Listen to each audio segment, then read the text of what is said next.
what's up guys, welcome back. So pretty much as you guys seen on the last clip, we pretty much really didn't do much on the last video, and I apologize for that. I really wanted to just get started on this whole brake system, but as you guys seen, I kind of got distracted fixing up my garage, getting a new workbench, and honestly starting this brake line kit. So as you guys seen, pretty much we made the first bend and the first line complete, and honestly I think I can live with it. I know I said I was probably going to redo it, but at the end of the day it actually doesn't look too shabby in the bay, and what I'm going to concentrate on now is pretty much making the new lines. So that is the goal, to actually make new lines for the other ones, because as we all know, the last lines, bends and everything else are absolutely hideous in my opinion.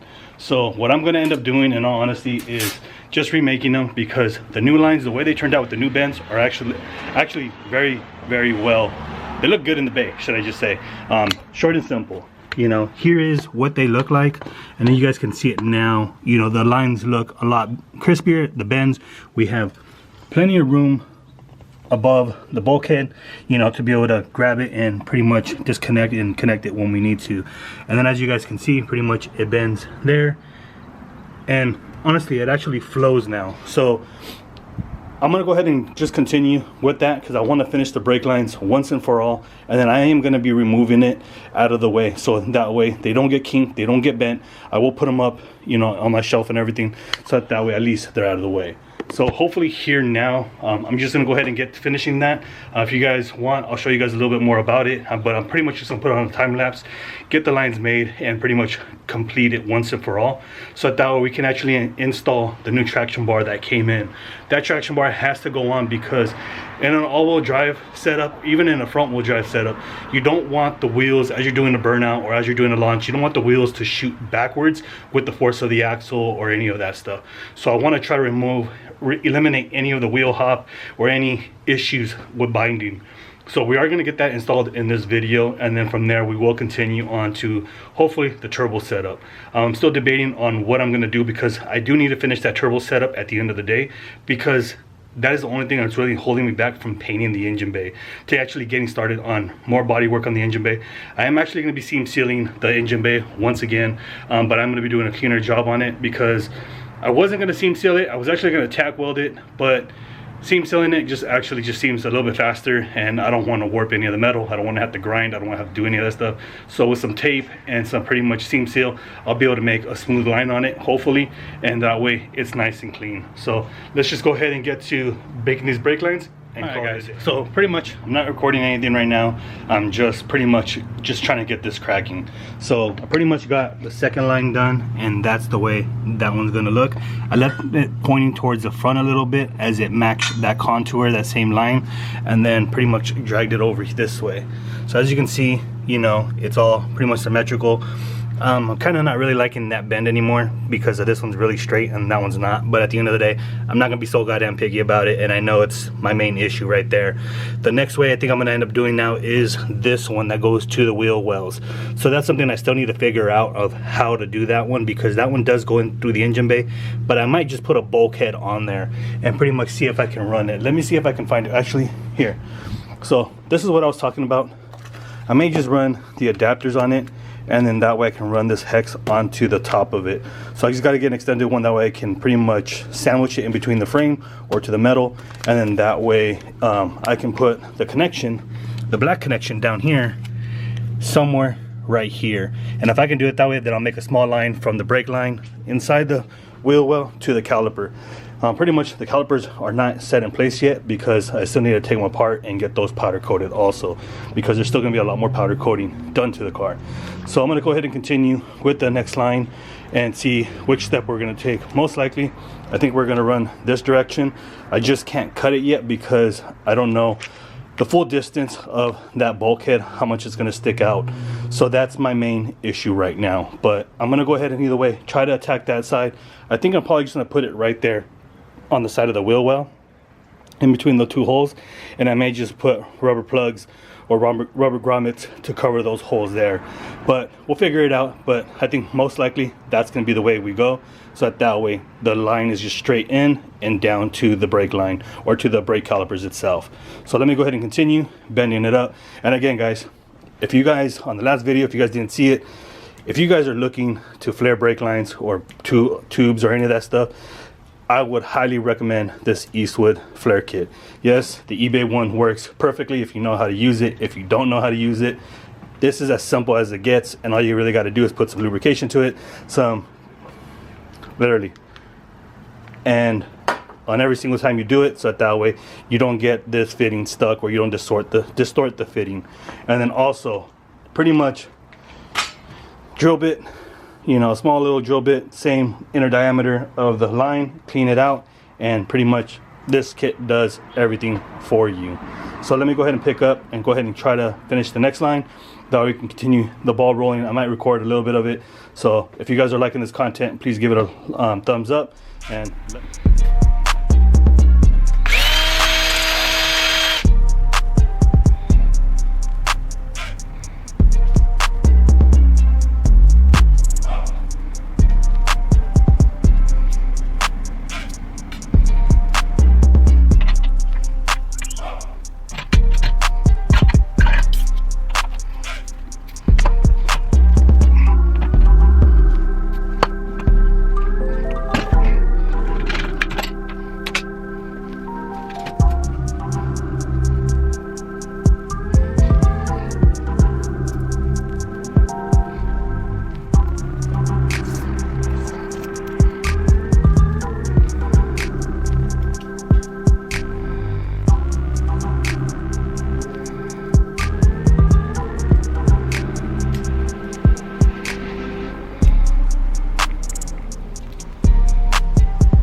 so here is the new brake lines basically bent and installed in the car.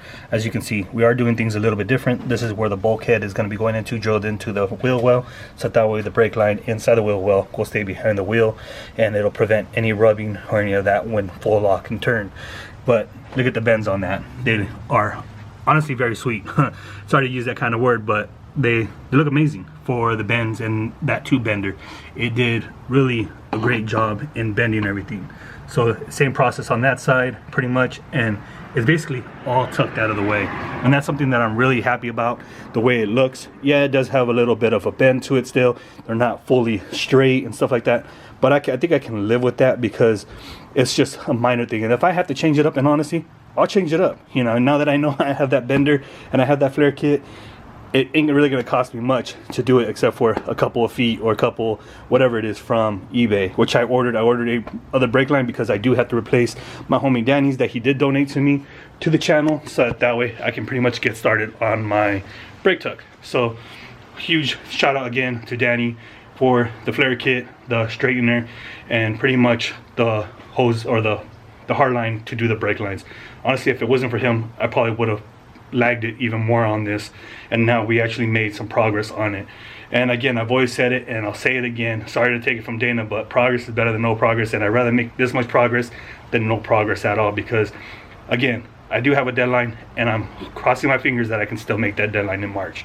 It's still a few months away, but you know, with current work situations and everything else, it's kind of a struggle, but hey, we're gonna keep pushing and keep trying to make progress. So let me go ahead and clean up all the mess that I have on my table, pretty much clean the whole workstation, and that way I can pull out the traction bar, and then we're probably gonna be lifting up the car so we can get started on that too, because I do have a traction bar that needs to go on there, because again, you know, if we launch this car and everything else, I do not want my front wheels and my suspension to push backwards as we do launch. But let me go ahead and do that, guys, and we'll pick up on it once everything's put away. All right, guys, so pretty much we do have the traction bar that we are going to be putting in the car. These are the two arms, or two brackets that bolt to the front lower control arms on the underneath. So I thought it pulls it forward, so it's the torsion arms and can mount to the front of the traction bar. Then we have both torsion arms. That's what I call them. All the hardware, the end caps for the traction bar also. That way it prevents any moisture, I believe, from going in. These welds, I'm not gonna lie, really do suck.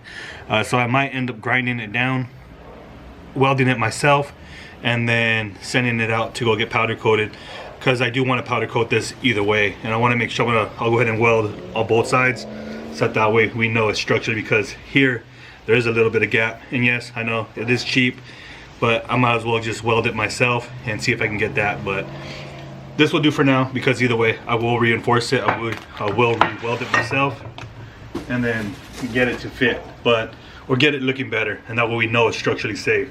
So let's just go ahead and get the car jacked up. Unfortunately, I need to either pull up the side skirts, because the side skirts here on this car, as you guys know, they hang pretty low, and the jack doesn't really slide underneath, even it being a low profile one. So that's one of my main issues. So I need to get rid of all this stuff real quick, make a little bit more room.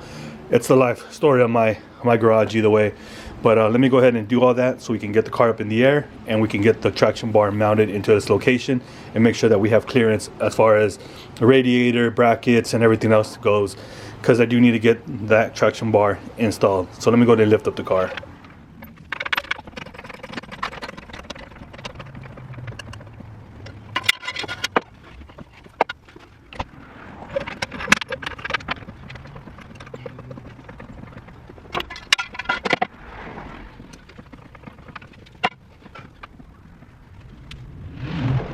Alright guys, so the car is fully jacked up on jack stands. Now we got to remove those 3 14mm bolts on this side, and then also remove those down there. So let me go ahead and remove those, and then let's get that traction bar mocked up into place.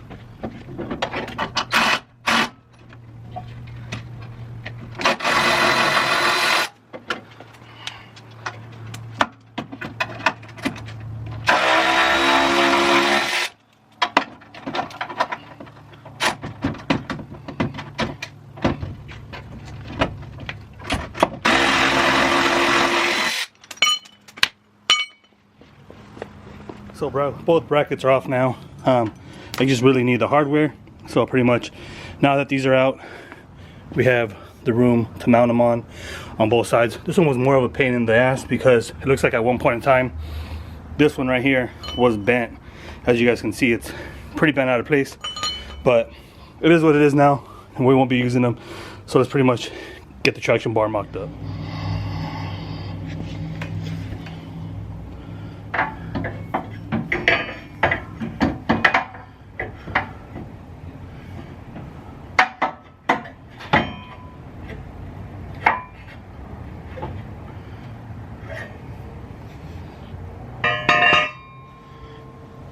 Alright guys, it looks like we have encountered our first problem, and that is these brackets that I had to put down here. Thank God I'm making new brackets once the radiator is in place, because it's still going to be coming over this way anyways. So I'm going to go ahead and remove the radiator at the same time, and then that way we can get that fully mocked up. Should have been one of the first things I did, but unfortunately I didn't have the traction bar. I didn't think about it until the end, until a friend recommended it for, you know, to help me with launching and everything else, especially with an all-wheel drive, and be able to not twist my front arms. I've run them before, traction bar, of course, you know, you got to run them on the EFs when you do a full swap like that, but I really didn't think this needed it, because originally they didn't have one. So it is what it is. Now we're just going to go ahead and make more progress on it. So let me go ahead and remove those brackets, remove the radiator, and get all that out of the way. Alright guys, so pretty much traction bar is in. I removed the radiator and all the plates that were holding it up. I think what I'm going to end up doing is pretty much fabricating a mounting bracket once we do the intercooler piping. That way we know exactly where the radiator needs to go. But traction bar is fully installed as far as the front piece.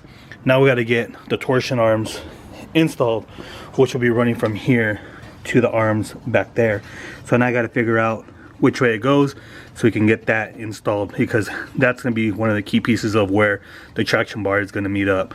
So pretty much that is almost done. Let's go ahead and get these brackets and these torsion arms mounted into the car. Alright guys, so pretty much I did one off camera. to see how it's going to be, and this one's pretty much set up. So now we're going to be doing the same way. They are pretty much even on both sides, so I think the way it's going to have to go, or the way it does go, is actually like this. So we'll put the bolt in, then we'll put the nut or that little washer spacer in, slide it in here, pull back a little bit on it, add the other washer onto the bracket, and then slowly MacGyver it into its hole. And then we're just gonna loosely mount it. It does have the nylon nuts, so pretty much brackets are assembled now. So now we're gonna connect them to the front of the traction bar and then get the rest of this stuff pretty much secured into place, because yeah, I just want to get this done so we can get this video out after, and so you guys can get to see this size. So let's just go ahead and put it in. Alright guys, so I pretty much just put it up here mounted, and what's going to have to happen now is that this bracket on this corner, fix the camera, is going to have to go into these two bolts right here by the sway bar. So I got to remove these two nuts, and one bolt and one nut, and then that way you can get this bracket mounted into this location, and that way we know it's going to be there, and give you guys just an idea, or basically show you once it's all done. I was thinking about actually trying to see if I can get it more into the bottom of the transmission, but remembering once the suspension is fully compressed, it's going to end up hitting my transmission most likely, and I don't want to jinx that. So let me go ahead and remove those two bolts. I believe they are 17 millimeters if I'm not mistaken, and that way we can get this bracket put onto the car.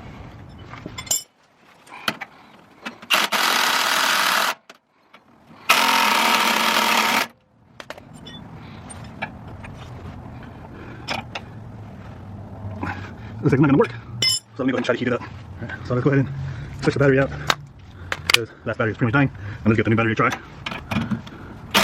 There you go.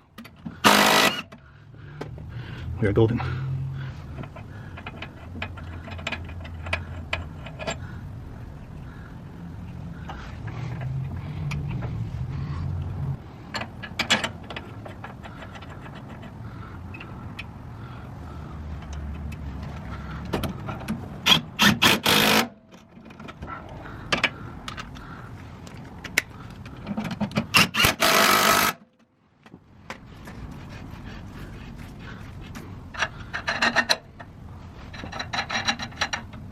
Alright guys, there you guys go. So pretty much it is all installed on this side.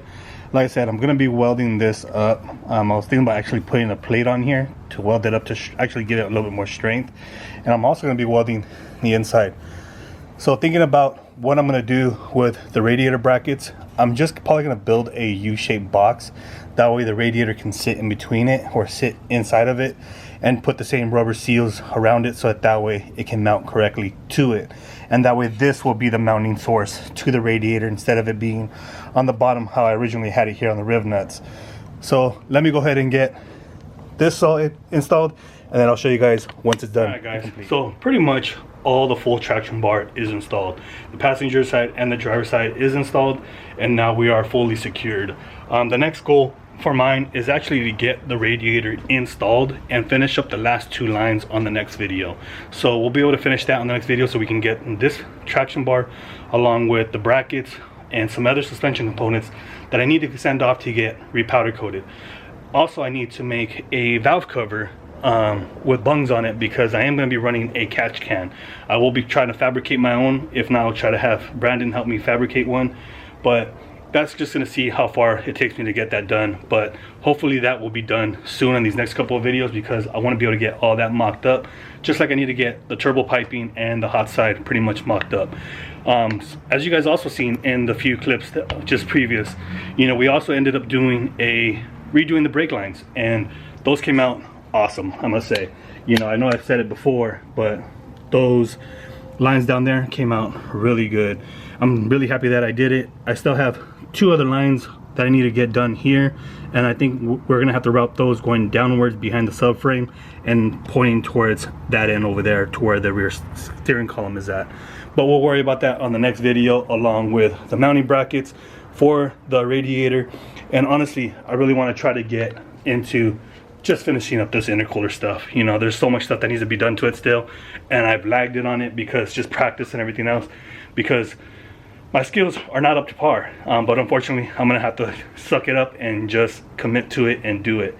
So we are gonna be practicing and pretty much continuing working on it, and on the next video we'll get to chopping those back off, because as you guys can see, my welds, and this looks like bubblegum, you know, spray painted silver.